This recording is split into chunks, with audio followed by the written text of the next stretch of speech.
What is up peoples, welcome back again to another jump assemble video, and someone commented in the last video if you can make a simple guide or simple explanation about the item builds in game.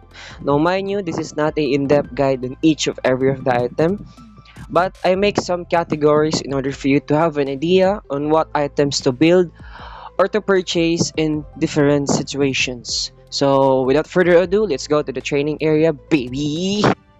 So here we are now on the training area, and just like I've said, this is not an in-depth guide, but if you want an in-depth guide of each of the items, please comment down below if you want that video to happen.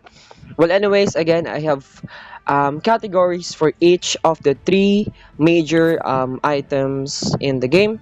So we have the physical builds or the physical items, magic items, and then the defensive items. So first, let's go on to the physical items. So in physical items, I have here a 5 categories that you can choose from or have an idea from on what to build in specific situations. So we have first the physical penetration items. The second is the critical build items. Third is the lifesteal items. Fourth one are the clickable items, and the last one are the special cases items. So first, let's talk about physical penetration items. Now, what does it mean in physical penetration?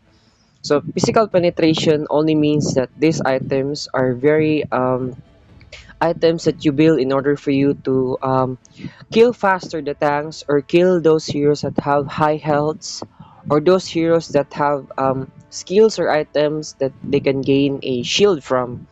In other words, to physical penetration items are your anti-tanks or anti-fighters or anti-heroes that have shields. So first, here are my items in the physical penetration categories. So we have a Thunder Healing Dual Wield. Next is the Winds After Shadow. And then next is the End of Eternity. And then the Execution of Great Axe. And then we also have Humble Ancient Hammer. And then the last one will be the Homicidal Blade. So those are the items that you want to build in order for you to have a high damage to the tanky heroes of enemies or those fighter heroes or heroes that have a high health or have a shield in their skills or items. So what is the specific item in order for you to counter or anti the heroes that have shields or have a high HP region or have high HP? So that will be the Homicidal Blade, because its effects is it will reduce enemies HP regeneration. And what do you mean by that is from the name itself it will reduce the enemy's HP regen. Not only the HP regen but also their shields. So if you use Homicidal Blade, you can reduce the enemy's shield gain or the shields that they gain from skills or items, and also you will reduce their HP regen by I think 50%. So let's say for example they have 100% or 100 HP regen for every second, then that will be become 50 HP points every second if you hit them with basic attack, and then you have a homicidal blade in your disposal or item. So that is all of the items in the physical penetrations. So if you want to build it, make it in mind that this is for anti-tanks or anti-heroes that have high healths. Next will be the critical builds. So what do you mean by critical builds? So in easy terms, it will just increase your damage, and this is a very good item for one-shotting or for faster killing to those squishy heroes. So you build critical builds together with physical penetration on the later games. Oh, almost forgot. Heroes that can highly benefit from physical items are marksman and fighter heroes, or sometimes tanky heroes too. But mostly of the time, it is marksman and fighter heroes. So what are the items in the critical builds belong? So first we have the Blade of Phantom. Second is Blade Shade Dual Wield. Next is the Weapon of Gods. And then the Bow of Flames. We have the Crimson Blossom, the Judgment Sword, and then the Knife of the Underworld. So those are the critical builds or critical items in order for you to increase your damage, and this is also good in a 1v1 situation with a marksman and also in clashes too. So that is it for our critical builds. Next is the life stealing items. So what do you mean by life stealing items? These items will give you HP regen every time you hit the enemies with a basic attack. And also the HP regen depends upon the percentage on the item. So there are some items that have 10% HP regen every hit of basic attack to the enemies. Some have 20%. I think also some have 50%. I don't know the exact. And there are also some movement speed or boots that have a physical life steal effects. So again, you build this. Highly recommend for you to build this in the early game, so you can withstand in laning phase or in 1v1 situation with other heroes like marksman and fighter. And I think heroes that can greatly kanang what do you call that, can greatly benefit from this are marksman. So, better build lifesteal for your marksman in the early game. You can change the lifesteal in the later game if you want to build more critical builds and physical penetration. But for me, I tend to keep my lifesteal from from the beginning of the game until the end of the game, because lifesteal have a great impact in a 1v1 situation or in a clashes. So what are the items in the lifesteal category? We only have two items. So first we have the Soul Eater, and then the next one is the End of Eternity.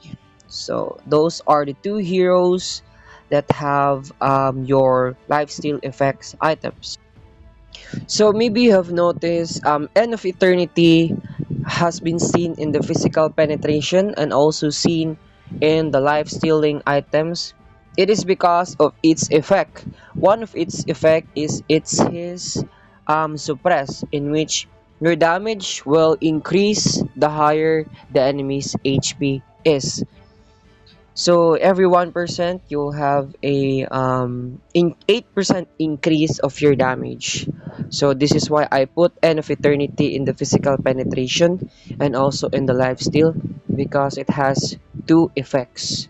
So if I were you, I will build End of Eternity first, or if you want some Soul Eater, then go for it. But I think I highly recommend the End of Eternity. Soul Eater is a very good in a 1v1 situation, but End of Eternity is a very good in overall clashes because he can also highly affect tanky heroes.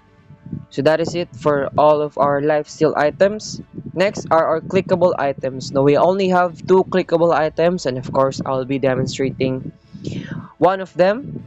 The first is the Gusting Blade, and then the second is the Winds After Shadow. So what is the effect of the Gusting Blade? It will just basically make you pass through walls and increase your movement speed for 5 seconds. So let's buy it and demonstrate it for you. So here is Naruto, and let's try walking through the walls. So we cannot walk through walls, but if you use Gusting Blade, here's the Gusting Blade by the way. You can adjust this or customize this in the settings in whichever you want to put your active skills or active items. So let's press the Gusting Blade, and then Naruto will turn into blue, and then you can pass through any walls. And it will also increase your movement speed for 5 seconds. So that is the effect of the Gusting Blade. This is very good tools for escaping or maybe for chasing down enemies too. So that is Gusting Blade for you.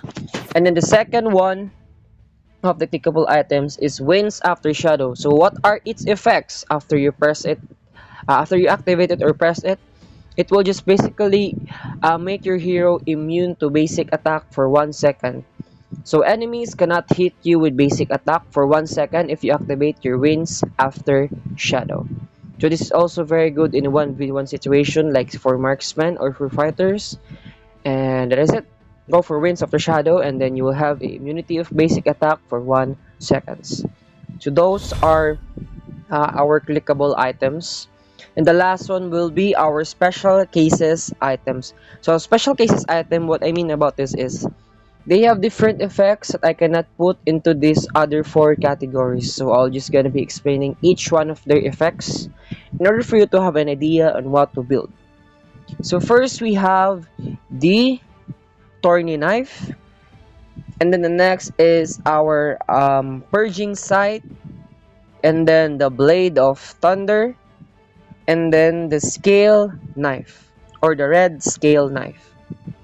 So first let's talk about the Thorny Knife.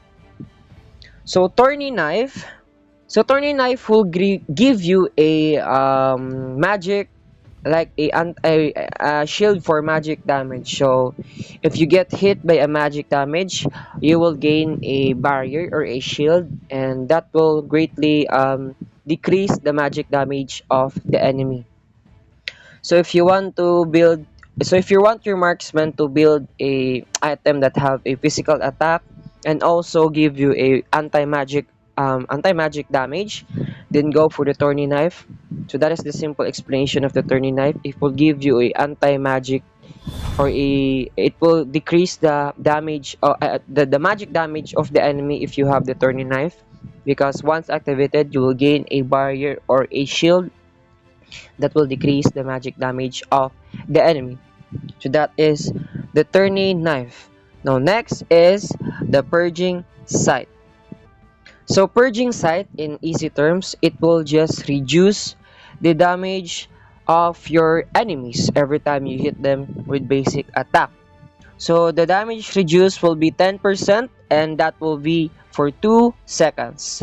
And the effect or the damage reduction effect will be doubled into 20% if you equip this with a melee hero instead of a marksman or a ranged heroes. Now again, let me repeat myself.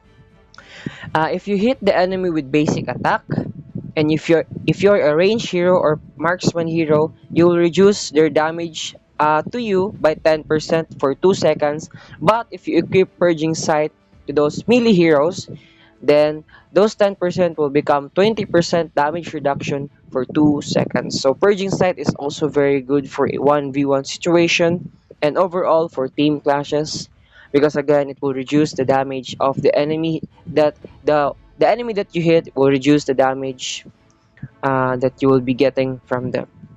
So only the enemy that has been hit by your basic attack can have the Purging Sight. So I think for me, I would highly recommend you combo Purging Sight with your. So I highly recommend you combo your Purging Sight with Bow of Flames, because the effect of Bow of Flames is instead of hitting one enemies if you're a ranged heroes, you will hit the two additional enemy heroes that is near the the the heroes that you hit. So in total, you will hit 3 heroes if you have Bow of Flames in your kit. So I highly recommend you have Purging Sight and then Bow of Flames in your kit to maximize the potential of the Purging Sight's damage reduction. So that is a tip for me. So if you use Marksman again, just use Purging Sight combo with Bow of Flames in order to maximize the damage reduction of the Purging Sight. Next is we have the Blade of Thunder. So Blade of Thunder is just basically your attack will get doubled. So let's say for example you have a 90 for your basic attack. Purging Sight will also give you additional 120 damage for that one. So I'll be demonstrating it to you right now. It's by the Blade of Thunder. And then let's put enemy heroes.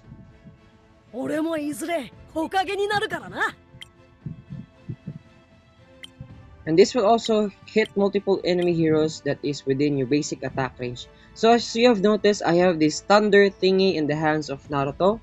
So observe, I will punch the enemy now. So there are two damage text, but if you don't have the activated item, you only have one damage text.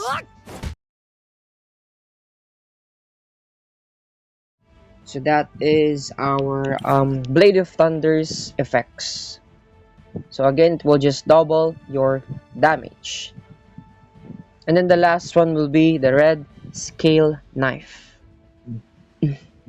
So the effect of the Red Scale Knife is after you're out of sight of the enemies for 1 second, this one will increase your damage, and also you will deal a slow to the next target that will gonna be hit by your Red Scale Knife effect. So let's buy it and I will demonstrate it to you. So, so this is without the Red Scale Knife. And then let's go away from the enemy site for 1 second, and then after that you will see this effect which is called grace. So this is the activation of your Red Scale Knife. So you will have additional damage and you will deal slow to the enemies. As you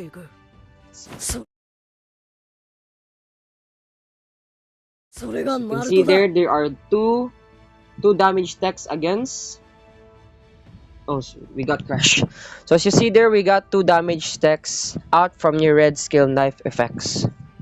Those are the major items in your physical items. So again, we have physical penetration, critical builds, lifesteal, clickable items, and special cases items. I think the video got longer than I expected, so maybe I will make a part 2 for the magic build and defensive build items. But anyways, that is it for all of our physical item builds, and better keep in mind on what items you want to build for a specific situation. And I hope you've learned something from this guide and you get something from this guide. So again, thank you very much for watching, peoples, and also don't forget to leave a comment and then share the video and then subscribe in order for you to be updated on our next upload, which is the part 2 of our item build guides, which is the magic build and the tanky build items in the next video. So that is it. Thank you so much, peoples and buyers. God bless.